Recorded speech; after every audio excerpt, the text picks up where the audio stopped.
Hello दोस्तों, स्वागत है आपका मेरे नए वीडियो में। तो आज का जैसा कि आज सबसे पहला जो चैप्टर रहेगा वो मेरा इंग्लिश का रहेगा। जो इंग्लिश में क्या रहेगा, तो वो इंग्लिश में वोकेब रहेगी। इससे क्या होगा कि दोस्तों सबसे पहले मैं सुबह सुबह जो वोकेब रहती है वो याद रहती, तो इससे आप चार जितने भी वर्ड याद कर सको। तो आज सबसे पहला मेरा ये जो कोचिंग की बुक है उससे मैं वोकेब के करूँगा। वोकेब में क्या है, आज वोकेब में सिनोनिम्स रहेंगे। आज सिनोनिम्स से एंटोनिम्स से तो जितने वर्ड के चार पांच जितने वर्ड होते, तो वो इससे क्या होगा कि आपकी वोकेब अच्छी रहेगी और जो आपको पढ़ने में जो रीडिंग कॉम्प्रिहेंशन है इनमें आपको दिक्कत नहीं आएगी। तो सबसे पहले मैं सिनोनिम से कर लेता हूँ, फिर उसके बाद मैथ्स की हो गई है मेरी, तो रीजनिंग की करनी है तो वो रीजनिंग की उठाऊँगा फिर।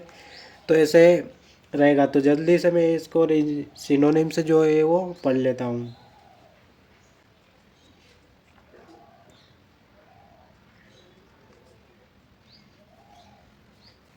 तो जैसा कि दोस्तों ये तो हो गई मेरे सिनोनिम से जो वोकेब है वो तो पढ़ ली मैंने।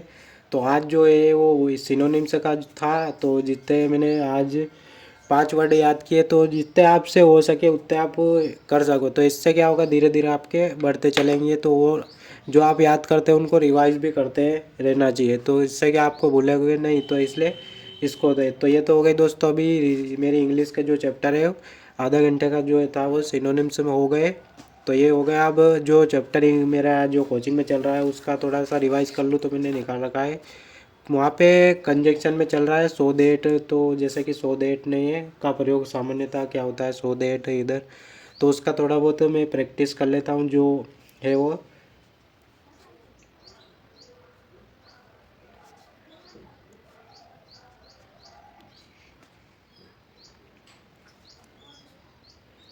तो दोस्तों ये तो हो गई मेरे जो इंग्लिश की प्रैक्टिस, और जो मेरे ये थे वोकेबलरी जो थी वो भी पढ़ लिए। तो ये तो हो गई इंग्लिश का। तो अब काम तो अब करना है रीजनिंग के। तो रीजनिंग के मैं कर लेता हूँ प्रैक्टिस, जितने क्वेश्चन लगते हैं उतने क्वेश्चन लगा लेता हूँ।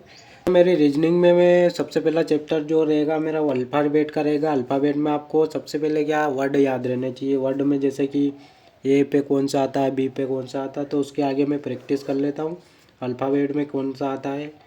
जैसे मैं इसकी एक ट्रिक भी रहती है, जैसे आपको याद नहीं हो रहे तो आप एक क्या वर्ड लिख सकते हो, यहाँ पे ईजोटी वर्ड लिख सकते हो। ईजोटी में क्या होता है, जैसे कि जो ई में आपको 5 आ जाएगा, यहाँ पे जे में 10 आ जाएगा, और ओ में 15 आ जाएगा, टी में 20 आ जाएगा, और वाई में 25।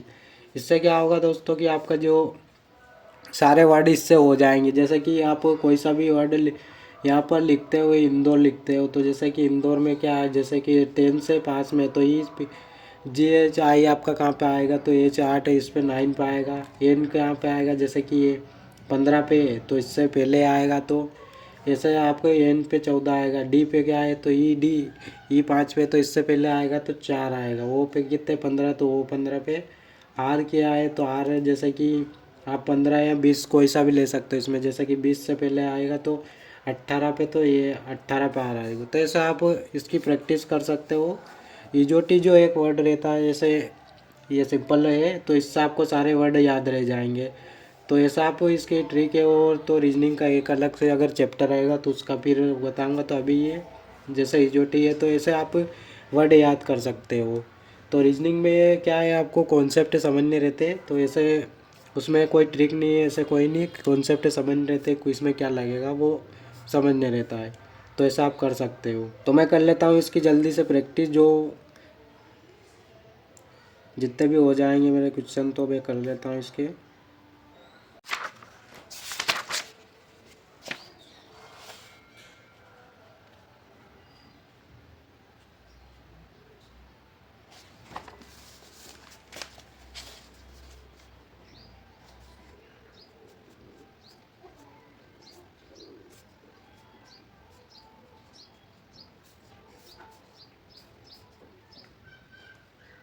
तो फ्रेंड्स अब हो गई मेरी रीजनिंग की जो थे वो, अभी मैंने रीजनिंग के जो है वो लगा लिया अभी प्रैक्टिस सेट। तो वो अब करता हूँ मैं कैलकुलेशन में। कैलकुलेशन के लिए मैं निकाल लेता हूँ अभी जो स्क्वायर है टेबल है वो कर लेता हूँ। तो अभी सबसे पहले मैं करता हूँ स्क्वायर की रेट, क्योंकि रोज़ आप अगर प्रैक्टिस नहीं करोगे, इनकी रेट नहीं करोगे तो आप ये फिर भूल जाओगे। तो इसलिए मैं कर लेता हूँ इनको। इससे क्या होगा कि आपकी कैलकुलेशन भी स्पीड बढ़ेगी इससे, और आपके जो रहेगी कैलकुलेशन मैथ्स में, तो उससे आपके कैलकुलेशन स्पीड बढ़ती है। तो जैसे आपको कहीं से भूल जाओ तो उसका भी आप प्रैक्टिस लगा सकते हो इसमें, जैसे आप लिख कर भी इसको याद कर सकते हो।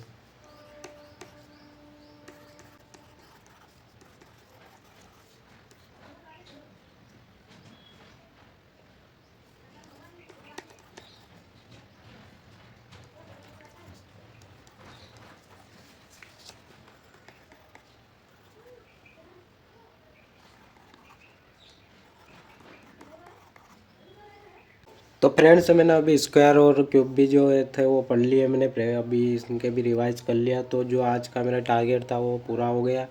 तो आपको आज का वीडियो कैसा लगा, मिलते हैं दोस्तों नेक्स्ट वीडियो में। आप कमेंट करके बताना आप कैसे तैयारी कर रहे हो, कैसे प्रिपरेशन कर रहे हैं। तो मिलते हैं दोस्तों नेक्स्ट वीडियो में।